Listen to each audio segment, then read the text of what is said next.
here to raise a toast to the boss, celebrating his probable birthday. Probable? Who cares? We do this because we value his work, don't we? And to a large extent, his work has been appreciated for being quite honest about the human condition. Every person has the capacity to act pretty badly under certain conditions, and characters are complex enough that scholars like to argue about them forever. I listened to a really fascinating debate last night about whether Othello is a racist play, whether Shakespeare is a racist. All good questions. Why are they good questions? Well, I think it makes us think harder. His plays make us think harder and consider what a racist or sexist play might look like, what racism in society or sexism in society might look like. And that thought process, it's not really about Shakespeare when we're asking those questions, really. He isn't, unfortunately, the most important thing. Sorry, Will. It's fine. Controversial viewpoint there. But he's like a character whom we'll never truly, fully know. We can't recover him completely, can we? And playwrights don't generally use plays to argue a case for one particular way of thinking. That's what treatises are for, or speeches like this. I'm tempted to use my platform to say something political because, you know, you're a captive audience, you can't go anywhere. But it wouldn't work for long and you would see straight through it. I think it's far more effective if I critique the act of speech making itself. And that's the kind of thing that I think Shakespeare would have appreciated. So I've already given away the fact that I wrote this last night, which might make it sound like I didn't prioritise it, but actually I've been preparing for this day for quite a few years in a way, because each time Oxford Preservation Trust asked me, I sort of wriggled out of it. The reason was I didn't feel very comfortable wearing academic dress, because it symbolises something that I have, degrees, in deliberate contrast to those who don't. And that's quite a blunt instrument of hierarchy, isn't it, with about as much sort of subtlety as a red and blue parrot. I've even got wings. It's not very subtle. But then I had an idea. Well, what if I rebelled a little bit and doctored my DPhil gown, so that it showed off some of the values that I really believe in and didn't just show off me. So this could be a really positive use of power, and I think if anyone understood the power of costume, it was Shakespeare. He was a successful playwright, partly because he was an actor as well, like his brother Edmund was. But unlike Edmund, he was a husband and a father of 3, whose double life in London and Stratford required him to be different people, to play different parts on stage and off stage. He understood what it's like to be many things within one person, just as we all are. Cairo here behind me, the mother of the Oxford Drag Collective, who's giving off amazing Queen Elizabeth I vibes, also works at the Waterford Hospital.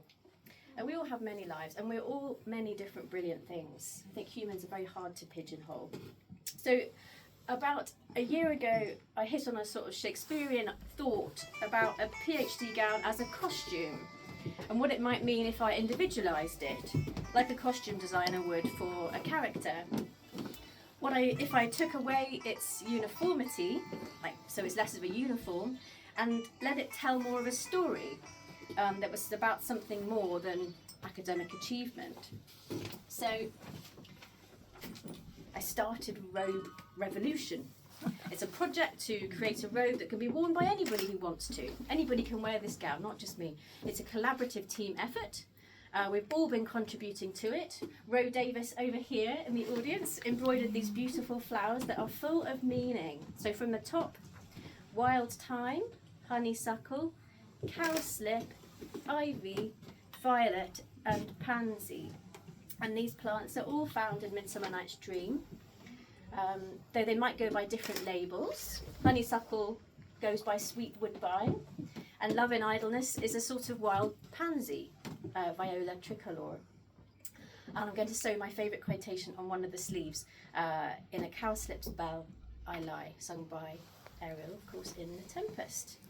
And I'm decorating it, with Will's beautiful cowslips that he sent to me in the post yesterday. Thank you very much, Will. This is a exciting thing about the work in progress. It's sort of getting better and better, and the more things we add. And I brought Hannah's Will's embroidery. Sorry, breaking the fourth wall. Terrible habit. Terrible habit. She's created the most extraordinary embroidery as well, and have a feel of the dandelion. It has the most extraordinary texture, and I feel like, you know, with my playwright hat on, I'm very keen on engaging the senses. And when I give tours of the painted room this summer, I'm going to be talking about the different flowers that we have here on the wall paintings. I'm going to try and add some of those on as well. There's lovely passion flowers on the left there. There's wind flowers in here as well. We're going to have a look at those in a bit. I asked Hannah to do a dandelion because it is a symbol of resistance. Resistance to weed killer, poor soil, no soil. Whatever challenges you throw at a dandelion, it's very resilient. And its English folk name is lion's tooth, from the shape of its leaves. And the richness of folklore is something that Shakespeare has bequeathed to us. Thanks, Will. And thanks to his team as well, because seldom is it ever really one person who creates something really marvellous. It's usually a team effort, and that's very much the case in Tudor playmaking as well, although we like to sometimes pretend it's not. That was a team effort a lot of the time, drawing on different skills from different writers, including the addition of new material over time, as revivals gave an opportunity to revise scripts and inject new ideas. Middleton was very good at the witchy stuff, for example, so we have him to thank for some of our favourite bits of Macbeth.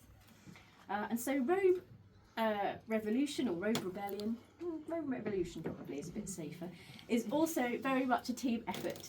Can I thank Ro and Hannah and Grace and Izzy and Flo and Rain and Maz for taking part and giving their support, and Claire Frampton, my colleague at the Ashmolean, who sewed some beautiful rainbow embroidery that we're going to add this week. It's just down here if you want to have a look later.